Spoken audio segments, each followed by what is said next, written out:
even pre-woke, manga was way better than American comics. I'm always curious though, because the like the Comicsgate audience makes the argument that it's plummeting sales, that's what's destroying comic books, is that Well, woke stuff. But I always wonder, because I wonder if the causality is backwards. I wonder if the comic book sales are going under because video games and YouTube have taken over those sales, and it's like a last gasp effort to get viewers by catering to the you're wokesters. completely right. Yeah. You're 100% right. Comic book Yeah. sales have been plummeting for a long time. And there's many, many, many reasons for why this is. It's what you said, video games, movies, YouTube, movies. Yeah. But also, I mean, a big part of it is that it's incredibly difficult for a reader to get into American comics because it's not like part of the success of manga, I think, because, and that's a good comparison, because while comics are dying, Japanese manga is exploding. Yeah. Yes. Because It has so much a broader, more selection of types of stories that you can read. The writing, in my opinion, is 1,000 times better. The storytelling is 1,000 times better for the most part. Because they're not woke, right? They believe in like traditional gender roles. Nothing to do with and the stuff wokeness like that. whatsoever. Really? Nothing to do with the wokeness. Even pre-woke, manga was way better than American comics. It's just the writing styles, because manga doesn't.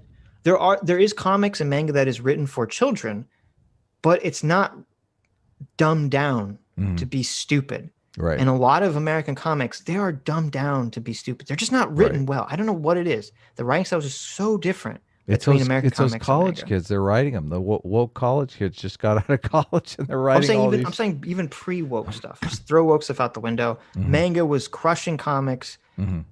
But another big issue too, besides I just think the writing is so much better in manga, and also the art is so much better, is that if someone starts telling you about a manga and you go, oh, that sounds interesting, like I can go and get the first volume of that comic and start reading it and just read it in order. But if you're like, oh, I want to read Spider-Man, where do you start? Do you start like in 1960? Do you start in 1990? There's it's like impossible to start reading American comics because they're all based on this shared universe and this backstory that goes on for decades, and no one knows how to get involved in this stuff. That's a great point. The entry level is unclear. Yeah, it's impossible. Someone brought up a good story. I forget who it was. They said that a grandma walks into a comic book shop and she's like, "Oh, my grandson really liked that new Spider-Man Into the Spider-Verse movie. Like, I want to buy him the comics for that." It's like, well, there are no comics for that. Like, what are you talking about? Like, well, where do you start? Do you start when Miles Morales first became Spider-Man? But then that's based off of years and years before that, where the ultimate Peter Parker was Spider-Man before he gets killed off. So it's like it's impossible to get people into this thing. It's a terrible structure. Yeah. Duperda for $20. Thank you very much, Duperda says. It also doesn't help that most comic storylines are rebooted every few years. Oh, that's very true. That's very true. Since we're talking about wokeness, Wonder Woman's a good example. She hasn't gone more than 4 years without a complete redesign. Yeah, that's true. And that's part of them trying to combat the confusing storylines, is that they just keep rebooting the same characters again and again and again. And it doesn't work. I like I like all the American comic heroes. I've read American comics in the past. I don't know. I just lose interest with them in a way that I don't lose interest with a lot of manga. Yeah. Manga sets up really crazy scenarios, which is cool. Yes. Well, and also, and I don't know if it was always this way, but manga is kind of structured like Netflix TV shows, where good manga always has like the continual hook at the end that's going to keep drawing you forward. Hey, we did that in our book. We did. And but a lot of American comics are still set up like they'll have little arcs, but they feel like a lot more episodic. And it doesn't have that same drive pushing you through the story the way a lot of good manga, like Tower of God's a perfect example. If you ever want to learn how to write a comic like a Netflix show, just read Tower of God. I've never seen anything like it. They put these hooks in, they put these mental hooks in every issue that just drives your brain to want to like read like 1,000 chapters of Tower of God. But Is there an audiobook? No, sorry, Adam. Oh, well, I'll look at the pictures. Damn. X Hammer X13 Thor for 1776. Thank you, X Hammer. Says Sitch is 100% correct on U.S. comics versus manga. It's very rare that you have a confusing timeline in manga. S class is best class. Oh, God, I love. I summoning jutsu to summon Sargon. Haha, cheers.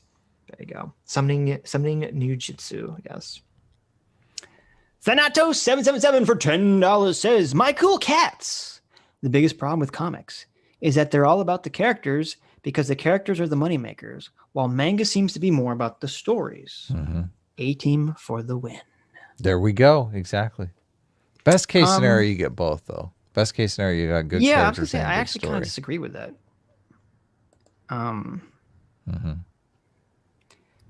Because I think all the best stories are ones where you see characters that are interesting interact with each other.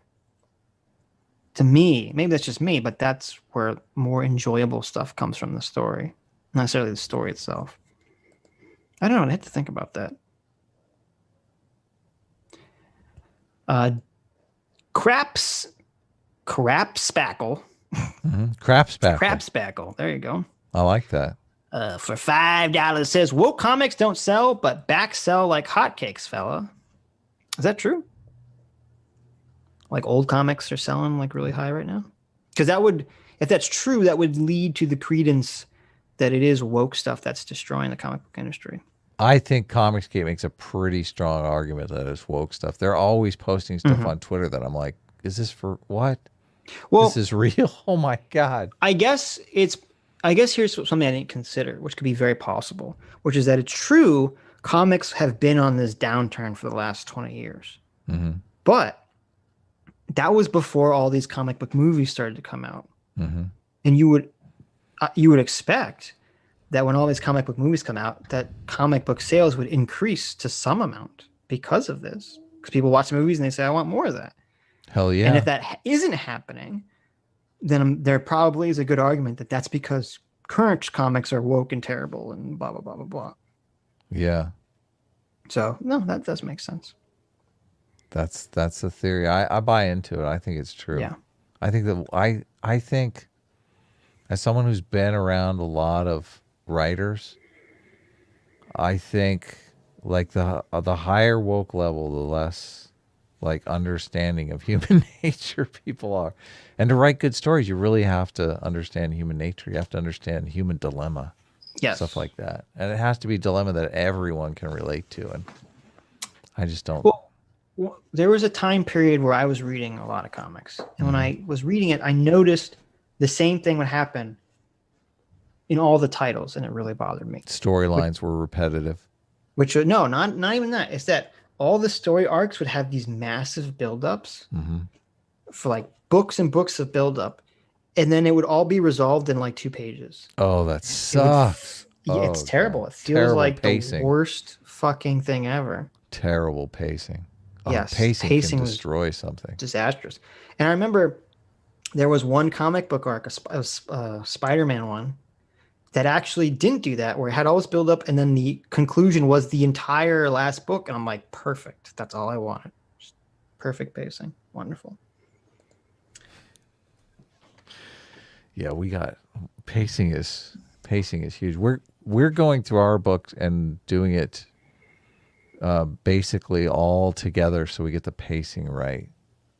Hi, you just listened to a clip from the Sitch and Adams show. If you like what you heard, you can listen to our live show right here on this channel on Sunday, starting at 1 p.m. Pacific, 4 p.m. Eastern. And if you want, you can super chat us. We read $20 and up super chats on the show and then do a follow-up stream on the following Tuesday where we read the rest of the unread super chats and interact with fans of the show. Subscribe to this channel right here to listen to the live show or to listen to more of our awesome clips.